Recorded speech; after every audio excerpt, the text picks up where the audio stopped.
மக்களே வணக்கம். பாண்டியன் ஸ்டோர்ல பாத்தீங்கன்னா நம்ம பாக்கியம் மாணிக்கமும் நல்ல திட்டம் போட்டு ஒரு நாடகமாட தான் வந்திருக்காங்க. வக்கீல கூட்டிட்டு இந்த காவல் அதிகாரி கிட்ட சொல்றாங்க, அம்மா எங்க நகையெல்லாம் நீங்க திருப்பி தர சொல்லுங்க. 80 பவுன் நகை போட்டு எங்க தங்கமயிலுக்கு அது திருப்பி தர சொல்லுங்க. பொண்ணு வாழ்க்கை தான் இப்படி போச்சு, நகையாச்சும் கொடுக்க சொல்லுமா அப்படின்றாங்க. பாண்டி, கோமதி, செந்தில், மீனா எல்லாமே ஸ்டேஷனுக்கு போறாங்க. அவங்க நகையை எடுத்துன்னு வந்து டேபிள்ல வைக்கிறாங்க. இதை பார்த்துட்டு அதிர்ச்சடைந்த பாக்கி என்ன சொல்றா, அச்சோ அச்சோ அச்சோ நான் என்ன பாவம் பண்ண தெரியலையே, நகையெல்லாம் ஏமாத்திட்டாங்களே, அவ்வளவும் கருத்து போய் கிடக்குது, கவரி நகையா இருக்கே, என்ன பண்ணாங்க தெரியலையேன்னு சொல்லிட்டு பாருங்க மேடம் எவ்வளவு பித்தலாட்டம் பண்ணியிருக்காங்க, இந்த அநீதி கேட்க யாருமே இல்லையான்னு ஒப்பாரி வைக்கிறாங்க. மா கம்முனிருமா, இதுனா டேஷனா உன் வீடா, எதுக்கு நீ சும்மா சத்தம் போட்டுட்டு இருக்க, நாங்க தான் விசாரணை பண்றோம்ல, என்ன சொல்ற நீ? ஆமா மேடம், என் பொண்ணுக்கு வந்து 80 பவுன் போட்டேன் மேடம், இதுல பாத்தீங்கன்னா எல்லாமே கருத்து போய் கவரிங் நகையா இருக்கேன், நான் என்ன பண்றது தெரியல மேடம் அப்படின்னு கேட்குறாங்க. இதை பார்த்து எல்லாருமே ஷாக் ஆகிறாங்க. பாண்டியன் குடும்பத்துல என்ன இவ எப்படி போய் சொல்றான்ட்டு மீனாக்கு வந்து பொறுமை தாங்க முடியலங்க. அம்மா நிறுத்துங்கம்மா, என்ன நீங்க பேசிட்டு இருக்கீங்க, சும்மா விட்டா ஓவரா பேசிட்டு இருக்கீங்க அப்படின்ட்டாங்க. அம்மா நீ எல்லாம் ஒன்றும் வராதம்மா, நீ இந்த வீட்டுக்கு மருமக தான் புரியுதா, என் பொண்ணு தான் மூத்த மருவ, என் பொண்ணு தான் மூத்த மருமக புரியுதா, தேவையில்லாதெல்லாம் பேச்சு வச்சுக்காதுன்னு சொல்லிட்டு இந்த பாக்கியம் மீனாவை திட்டுறாங்க.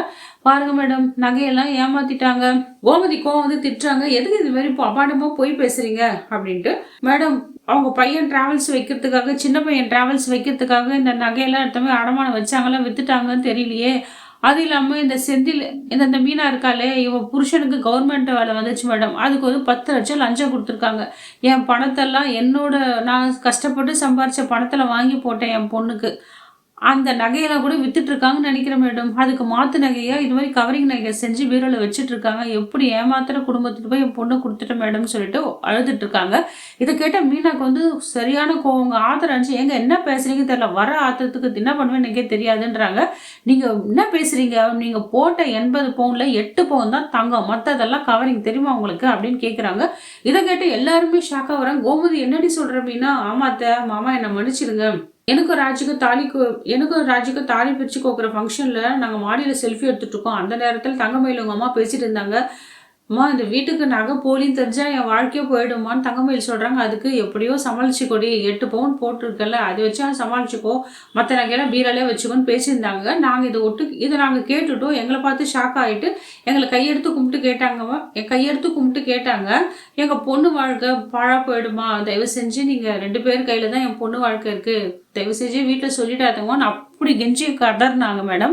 இப்போ வந்து எப்படி நடிக்கிறாங்க பாரு, உங்க மனசை தொட்டு சொல்லுங்க, நீங்க 80 பொண்ணாங்க போட்டு உங்க பொண்ணுக்கு அப்படின்னு கேட்குறாங்க. அம்மா வாயை மூடுமா சார் தான், சும்மாவா ஒரு பொண்ணை வீட்டுக்கு அனுப்பிச்சிடுவாங்க, நாங்கள் 2 பேரும் புருஷன் பொண்டாட்டியும் சேர்ந்து கஷ்டப்பட்டு சேர்த்து வச்சு என் பொண்ணுக்கு நாங்கள் 80 சவரம் நகை போட்டோம். அச்சோ அச்சோ அச்சோ எங்கள் நகையெல்லாம் ஆட்டையை போட்டாங்களே, இவளுக்கு கேடுகட்ட குடும்பமாக இருக்கே, பொய் பித்தலாட்டமாக குடும்பமாக இருக்கே அப்படின்னு சரவண எகிரின்னு வராரு. பார்த்தீங்களா மேடம், இதுதான் மேடம் நடக்குது வீட்டில், எதனா உண்மையை கேட்டால் இவங்க இனிமேல் அடிக்க வராங்க மேடம், என் பொண்ணு எப்படிதான் குடும்பம் நடத்தினாலும் தெரியல மேடம் சொல்லிட்டு கத்திட்டு இருக்காங்க.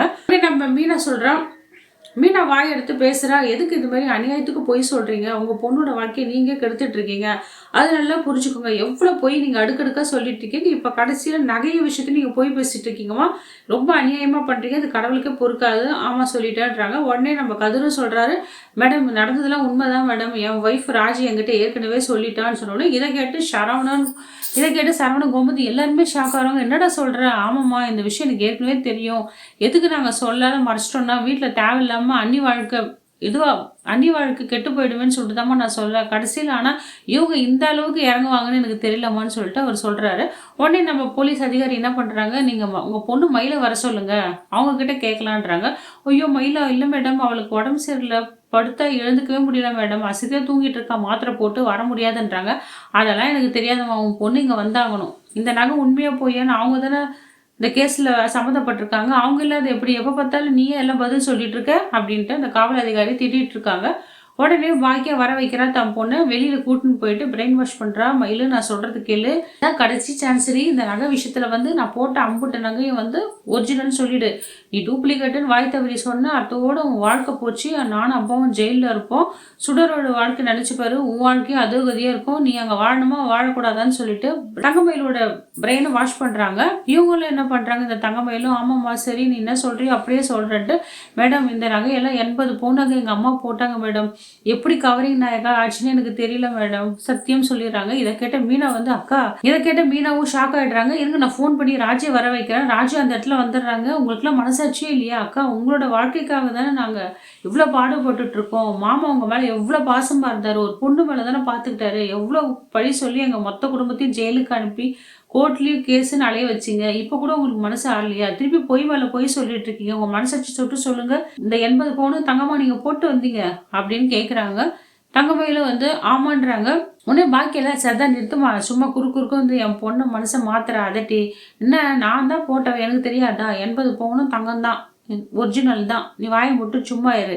சும்மா எதுக்கு எடுத்தாலும் நீ வந்துடுற, உன்னை கூப்பிட்டாங்களான்னு சொல்லிட்டு மயில் அம்மா வந்து மீனா வாயை அடைச்சிடுறாங்க. நல்லா உஷாராக நம்ம என்ன பண்ணுறாங்க, மீனா என்ன பண்ணுறாங்க, சரி ஓகே நீங்கள் இப்படி சொல்கிறீங்கல்ல, எங்கிட்ட ஆதாரம் இருக்குது. அன்றைக்கி 2 பேரும் நீங்கள் பேசிட்டு இருந்தீங்கல்ல, அப்போ நாங்கள் செல்ஃபி எடுக்க சொல்ல அதை நாங்கள் வீடியோ எடுத்துட்டோம் நீங்கள் பேசுகிறத. இப்போ அதை நான் போட்டு காட்டவா அப்படின்னு சொல்கிறாங்க. இதை கேட்ட வந்து மயில் மாணிக்கம் மூஞ்சில் ஈயால திருன்னு முடிச்சுட்டு இருக்காங்க. ஷோ என்ன பண்ணுறது தெரியல, இவகிட்ட ஆதாரம் இருக்குன்னு சொல்கிறாலே, இது ஆதாரத்தை போட்டு காமிச்சா நம்ம மொத்தமாக உள்ள ஜெயிலில் போயிடுமோ, என்ன பண்ணுறது தவிச்சிட்டு இருக்காங்க. இந்த நேரத்தில் வச்சு தங்கமயில் வந்து இல்லை அப்போல்லாம் ஒன்றும் பண்ணிடாதீங்க எங்கள் அம்மா அப்பாவை, அது போட்டதெல்லாம் அம்மா அப்பா ஒன்றும் பண்ணிட்டாதீங்க, போட்டதெல்லாம் வந்து கவரி நகை தான், 8 பவுன் மட்டும் தான் தங்கம்னு சொன்னால் தங்கமயிலுக்கு தான் நல்லது. ஏதோ இவ்வளோ நாள் பண்ண தப்புக்கு இது ஒரு தப்பாச்சு அவளை பற்றி ஏற்றுக்கலாம். இல்லைனா அந்த 80 சவரத்துக்கு அவங்க எங்கே போவாங்க? பாண்டிய குடும்பம் வந்து கோமதி ரொம்ப ஃபீல் பண்ணுறாங்க. ஒரு சவரம் விற்கிற விலைக்கு நான் 80 சவரம் எங்கே போவேன் நஷ்டீடாக கொடுக்கறதுக்கு? இவ்வளோ அபாண்டமாக போய் சொல்கிறாள், என்ன பண்ணுறதுன்னு சொல்லிட்டு அந்த குடும்பமே திருப்பியும் அழுது கதறிட்டு இருக்க மக்களே.